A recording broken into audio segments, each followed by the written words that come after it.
ఇక టిమ్స్ ఆసుపత్రి సందర్శనకు వెళ్లాలనుకున్న ఇటు బీఆర్ఎస్ నేతల్ని అందరూ కూడా అరెస్ట్ చేశారు. అందులో మాజీ మంత్రి శ్రీనివాస్ గౌడ్ కూడా ఉన్నారు. సో ఇప్పుడు ప్రజెంట్ మనతో శ్రీనివాస్ గౌడ్ గారు ఫోన్ లైన్ లో సిద్ధంగా ఉన్నారు. నమస్తే అండి శ్రీనివాస్ గౌడ్ గారు.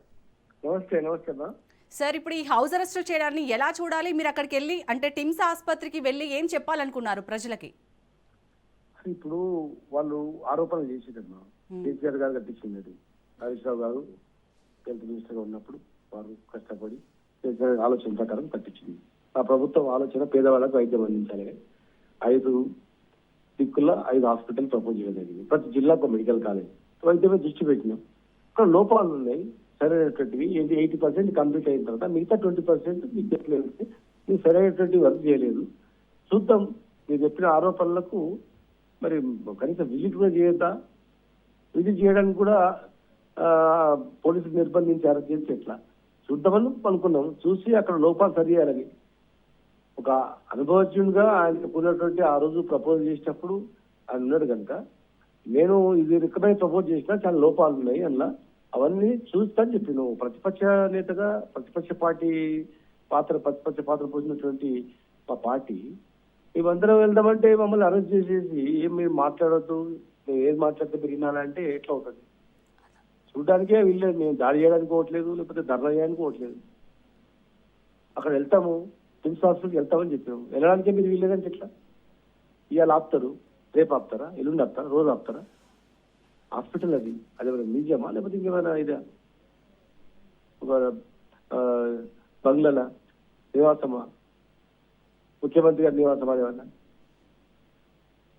హాస్పిటల్ అది, 1000 మంది పోయే హాస్పిటల్ అది. ఈ రోజు రేపు మాట్లాడుతూ చెప్తాం అది.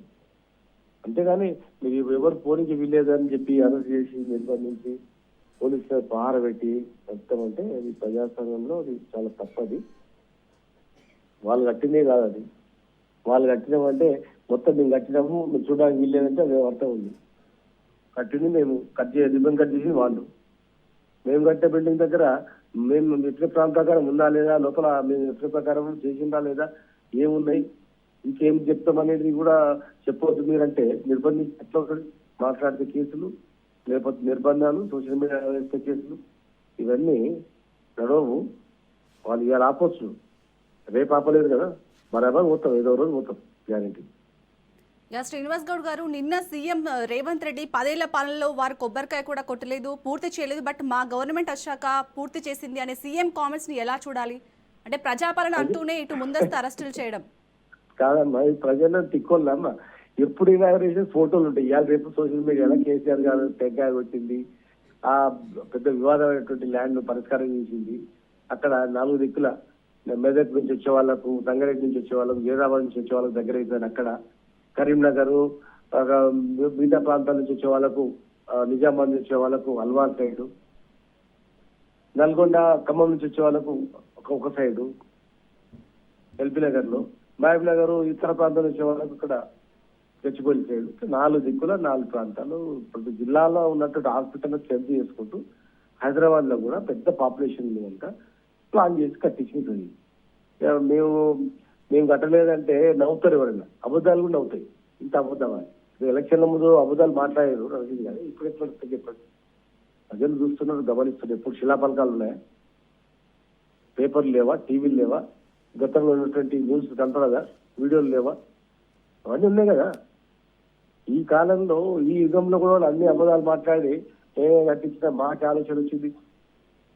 టీమ్స్ మేమే బునాది తీసినాం, మేమే రాళ్ళు ఓడిచినాం, మా ఆలోచన టీమ్స్ వీళ్ళు కేసీఆర్ కాదంటే ఎట్లా? అంత పెద్ద బిల్డింగ్ మీరు కట్టేది 20 ఏళ్ళు 10 ఏళ్ళు కూడా కంప్లీట్ కాలేకుండా పాలమూరు రంగారెడ్డి జిల్లా ప్రాజెక్టు కేఎల్ఐ కాలువకు ప్రాజెక్టు 20 ఏళ్ళు 30 ఏళ్ళు నాల్చింది. శిలాపాలకలు వేసుకుంటూ వేయమంటే మేము వార్పుడ్ బేస్ లో 2 years 3 years 4 years లో కంప్లీట్ చేసుకున్నాం. ఎన్నో పెద్ద పెద్ద ప్రాజెక్ట్ కంప్లీట్ చేసుకున్నాం. ప్రపంచంలోనే నెంబర్ 1 ఇరిగేషన్ ప్రాజెక్ట్ కానీ బిల్డింగ్ కావచ్చు. స్వాతంత్రం వచ్చినప్పటి నుంచి తెలంగాణలో ఒక మెడికల్ కాలేజ్ తప్ప ఏం లేదు. ఒకటే మెడికల్ కాలేజ్ ఇచ్చింది. మేము 33 మెడికల్ కాలేజ్ ఇండియాలో ఎక్కడ లేదు. ఆరోగ్యం పట్ల కానీ ఇవన్నీ కూడా రాజశేఖర రెడ్డి గారు ఆరోగ్యశ్రీ స్టార్ట్ చేసిండు, మేము కంటిన్యూ చేస్తాం. మేము చెప్పుకున్నాం. మీరు చెప్పుకోవడానికి ఏమైంది? కేసీఆర్ గారు టీమ్స్ కావచ్చు, అలవాళ్ళు కావచ్చు, ఇవన్నీ కూడా కేసీఆర్ గారు ఆలోచనలే, ఆయన స్టార్ట్ చేసాడు, మేము కంప్లీట్ చేసామని చెప్పుకోవాలి. మేమే బునాది ఇష్టం, మా ఆలోచన ఇది, వీళ్ళు ఏం చేయలేదు అని చెప్తే ఎవరు నమ్ముతారు? ఎవరు నమ్మరు. అది నమ్ముతారు అనుకుంటే మాత్రం అవివేకమే తప్ప ఏం లేదు. ఎవరైనా అనుకుంటారు యా శ్రీనివాస్ గౌడ్ గారు ఇన్ని మమ్మల్ని అరెస్ట్ చేసి అవసరం చేసి నిర్బంధించిన బరాబర్ మేము వెళ్తాం. ఏదో రేపు పోతాం, ఎల్లుండి పోతాం, ఏదో రోజు వెళ్తాం ఖచ్చితంగా ప్రజలకు మేము చెప్పాల్సి చెప్తాం. ఒక రోజు ఆపొచ్చు కానీ 2 రోజులు ఆపలేదు కదా, గ్యారంటీకి వెళ్తాం. అలాగే మీరన్నట్టు కేసీఆర్ పాలనలోనే ఇది యాక్చువల్గా ముందుకు వచ్చింది గవర్నమెంట్ ముందుకు, బట్ కొంచెం టైం పట్టింది. బట్ ఇప్పుడు క్రెడిట్ మొత్తం కూడా కాంగ్రెస్ గవర్నమెంటే తీసుకుంటుంది కదా.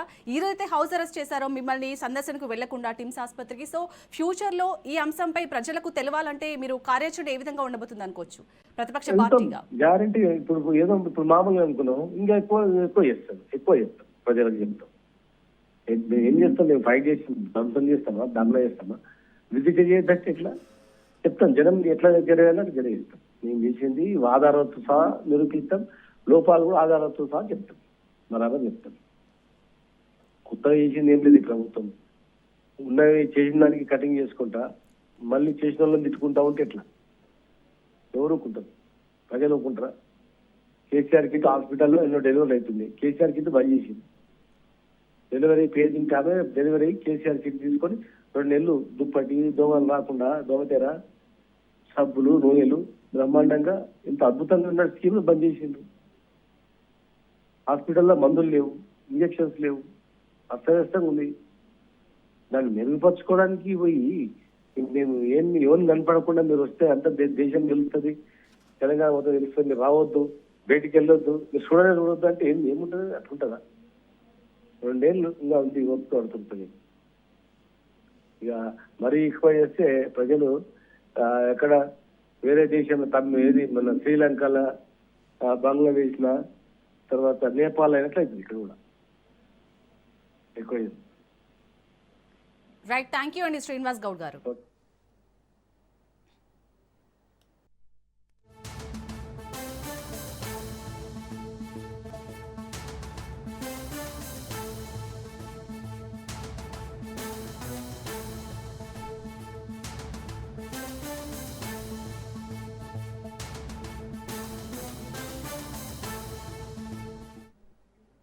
తెలంగాణలో మరోసారి రాజకీయ ఉద్రిక్తత నెలకొంది. మాజీ మంత్రి బీఆర్ఎస్ నేత హరీష్ రావును పోలీసులు హౌస్ అరెస్ట్ చేశారు. కోకాపేటలోని ఆయన నివాసం వద్ద భారీగా పోలీసులు మోహరించారు. శరత్ నగర్లోని టిమ్స్ ఆసుపత్రిని సందర్శించేందుకు హరీష్ రావు పిలుపునిచ్చిన నేపథ్యంలో పోలీసులు ఆయనను బయటకు వెళ్లకుండా అడ్డుకున్నారు. టిమ్స్ కు వెళ్లకుండా నివాసంలోనే హౌస్ అరెస్ట్ చేశారు. మాజీ మంత్రులు తలసాని, సబితా ఇంద్రారెడ్డి, శ్రీనివాస్ గౌడ్లను కూడా హౌస్ అరెస్ట్ చేశారు. ప్రజా సమస్యలపై ప్రశ్నిస్తే అరెస్టులు చేస్తారా అంటూ హరీష్ రావు మండిపడ్డారు.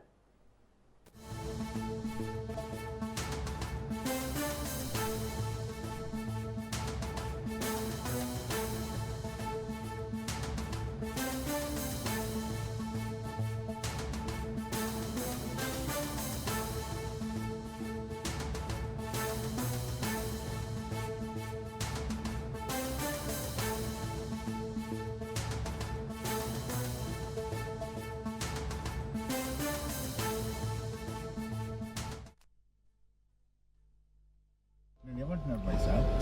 నీకు హాస్పిటల్ పోవద్దు, ఓకే, నా ఎంబడి రా, పెళ్లికి తీసుకుపోయినాను. హాస్పిటల్కి వద్దాను కదా, పెళ్లికి పోవడానికి నీకేమొచ్చింది? నా ఎంబడి రా, నేను హాస్పిటల్ పోతే ఆపున్నాను, పెళ్లికి పోతా పోయి పెళ్లికి పోవడానికి నా ఎంబడ కూర్చో. దవాఖాన పోతే మీకు భయమైంది, మీ గవర్నమెంట్ కు, రేవంత్ రెడ్డికి. దవాఖాన పోను, బండ్లో కూర్చో. ఆడికి పోతే దవాఖానలు అంతా డొల్లతనం బయటపడుతుంది, వీళ్ళ లంగతనం అంతా బయటపడుతుంది అని పోనిస్తలేరు. పోని మరి దవాఖాన పోను, భవన్ పోతా, తెలంగాణ భవన్ పోయి.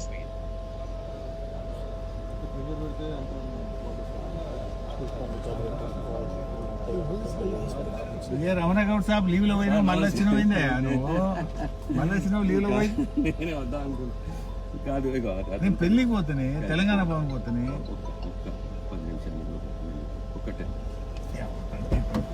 మాట మీద నేను ఏమంటున్నాను పైసా? నీకు హాస్పిటల్ పోవద్దు, ఓకే, నా ఎంబడి రా, పెళ్లికి తీసుకుపోయినాను. హాస్పిటల్కి వద్దాను కదా, పెళ్లికి పోవడానికి నీకేమొచ్చింది? తెలంగాణలో మరోసారి రాజకీయ ఉద్రిక్తత నెలకొంది. మాజీ మంత్రి బీఆర్ఎస్ నేత హరీష్ రావును పోలీసులు హౌస్ అరెస్ట్ చేశారు. కోకాపేటలోని ఆయన నివాసం వద్ద భారీగా పోలీసులు మోహరించారు. శరత్ నగర్లోని టిమ్స్ ఆసుపత్రిని సందర్శించేందుకు హరీష్ రావు పిలుపునిచ్చిన నేపథ్యంలో పోలీసులు ఆయనను బయటకు వెళ్లకుండా అడ్డుకున్నారు. టిమ్స్ కు వెళ్లకుండా నివాసంలోనే హౌస్ అరెస్ట్ చేశారు. మాజీ మంత్రులు తలసాని, సబితా ఇంద్రారెడ్డి, శ్రీనివాస్ గౌడ్లను కూడా హౌస్ అరెస్ట్ చేశారు. ప్రజా సమస్యలపై ప్రశ్నిస్తే అరెస్టులు చేస్తారా అంటూ హరీష్ రావు మండిపడ్డారు.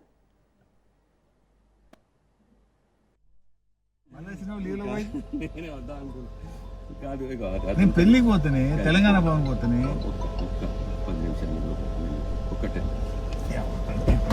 నీ మాట మీద నేను ఏమంటున్నాను భాయ్ సార్, నీకు హాస్పిటల్ పోవద్దు.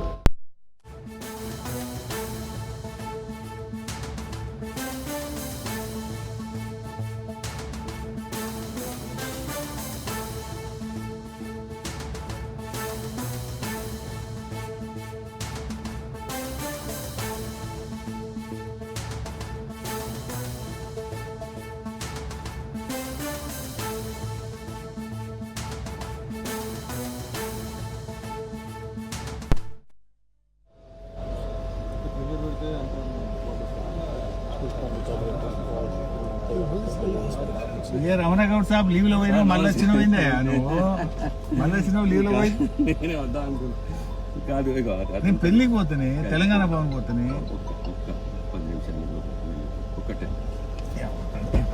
నీ మాట మీద నేను ఏమంటున్నాను భాయ్ సార్, నీకు హాస్పిటల్ పోవద్దు.